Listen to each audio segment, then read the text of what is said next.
Hello, welcome to Revenant Reads. I'm Vin, and this is my pile of possibilities for Nonfiction November 2023.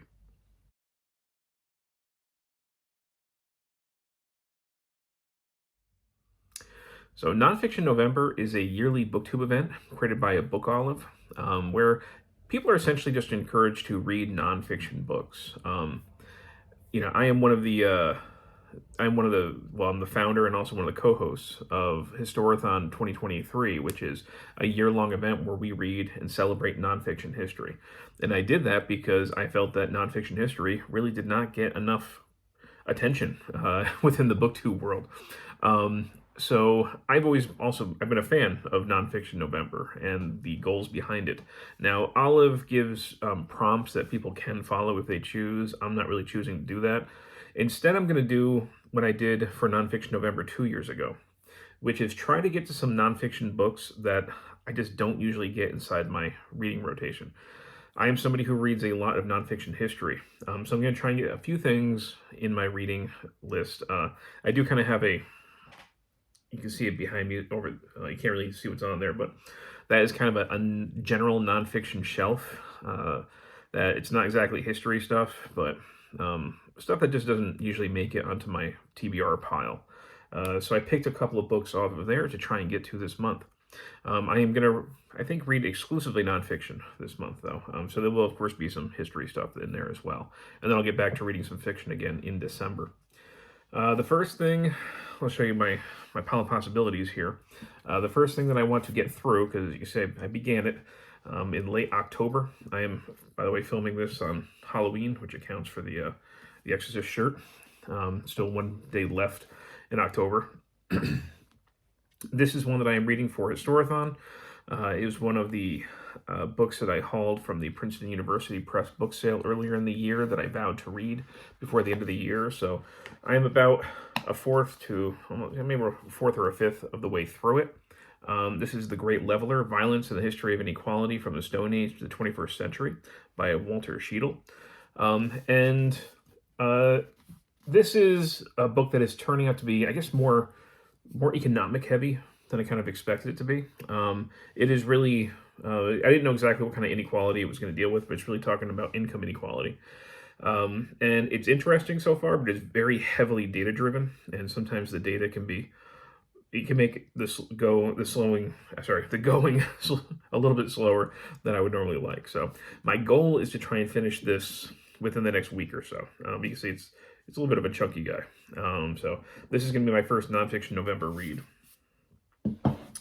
And now, well, I guess I'll first show a couple of more historical related books.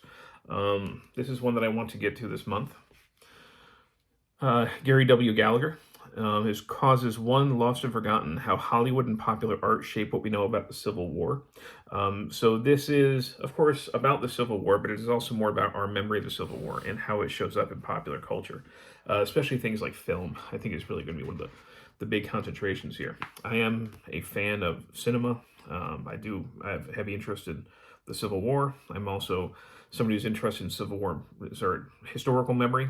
How we choose to remember the past and how people in the present use the past to meet certain ends. And the Civil War is certainly a time period which our nation is still kind of feeling the wounds from in a lot of ways. There's certain things we haven't quite moved past, and we can often see that in the cinematic representations of the war. So I am interested in this, and this is from University of North Carolina Press. And I want to read another book from that same press. I don't know if it's actually part of the same series or not, but this one I also want to get to this month. This is, sorry for the glare, I got a window in front of me. Tales from the Haunted South, Dark Tourism and Memories of Slavery from the Civil War Era by Tia Miles. So this essentially, it's kind of a slim book, so I should be able to get through this month. She, from what I understand, goes through basically haunted tours, ghost tours down in the Deep South, and is going to be looking at their representations of especially slaves, and what are their tropes that she discovers in these ghost stories, how historically accurate is the representation of slavery inside these stories. So, again, we're going back to historical memory, but this time through the lens of ghost stories, which is one of my kind of favorite subjects. So, this is not a collection of haunted house stories. This is a nonfiction academic look at ghost tours. So, looking forward to this one.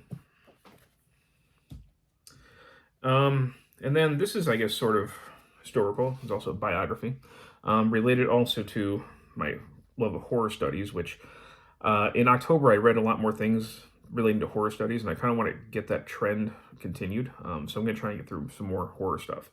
So I consider that Haunted South book to be part of that. But also this, Mallory O'Meara, The Lady from the Black Lagoon, Hollywood Monsters and the Lost Legacy of Millicent Patrick. This is a woman who was one of the chief designers of the creature costume for the creature from the Black Lagoon, but somebody who was largely unsung and, as if I remember correctly, really uncredited. So this is sort of, righting that wrong and talking about her life and the creation of the creature and what happened to her, I guess, afterwards. So this is one that's been sitting on my shelf for a long time. One of those books I've been planning to get to for years and just haven't done it yet.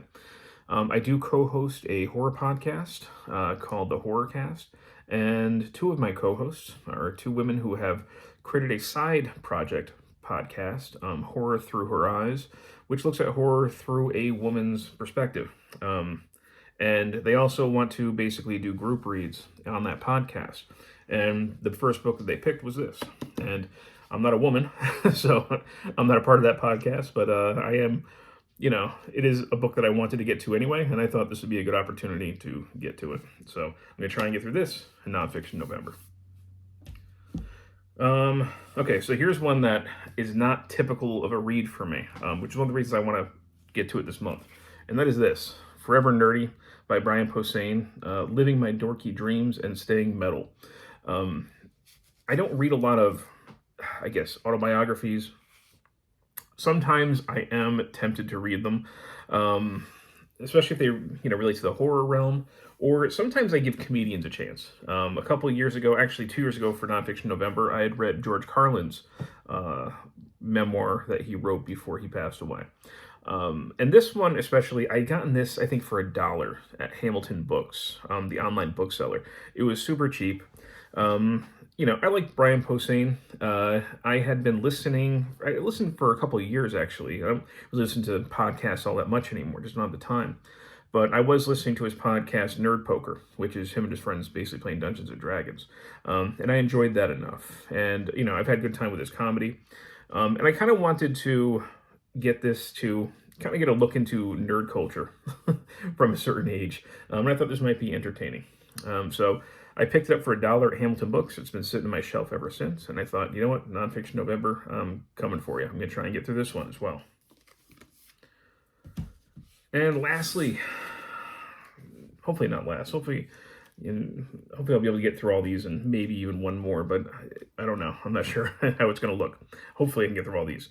This is another one that's been sitting on my shelf for a long time. Mary Roach, Stiff, The Curious Lives of Human Cadavers.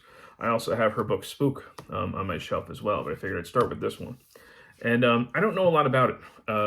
It's, I really don't.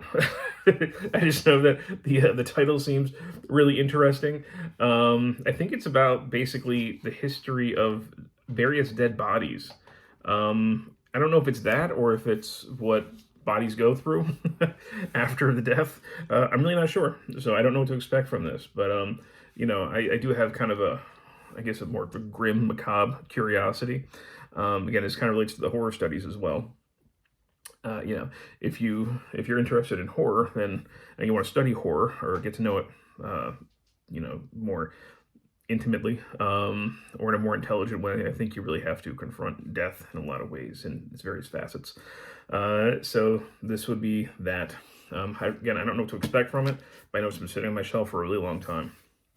And those are all the books I am hoping to get through in November. I don't know how it's going to look. The Great Leveler is kind of kicking my butt a little bit trying to get through that. Again, it's not a bad book, but it's very loaded with details and data. So it doesn't always make for the most page-turning read. So I got The Great Leveler, which I've begun. I'm hoping to read Stiff, Forever Nerdy, Lady from the Black Lagoon, Tales from the Haunted South, and Causes Lost, Won, and Forgotten. If you've read any of these, as usual, I'd love to hear your thoughts. And as always, thank you, BookTube.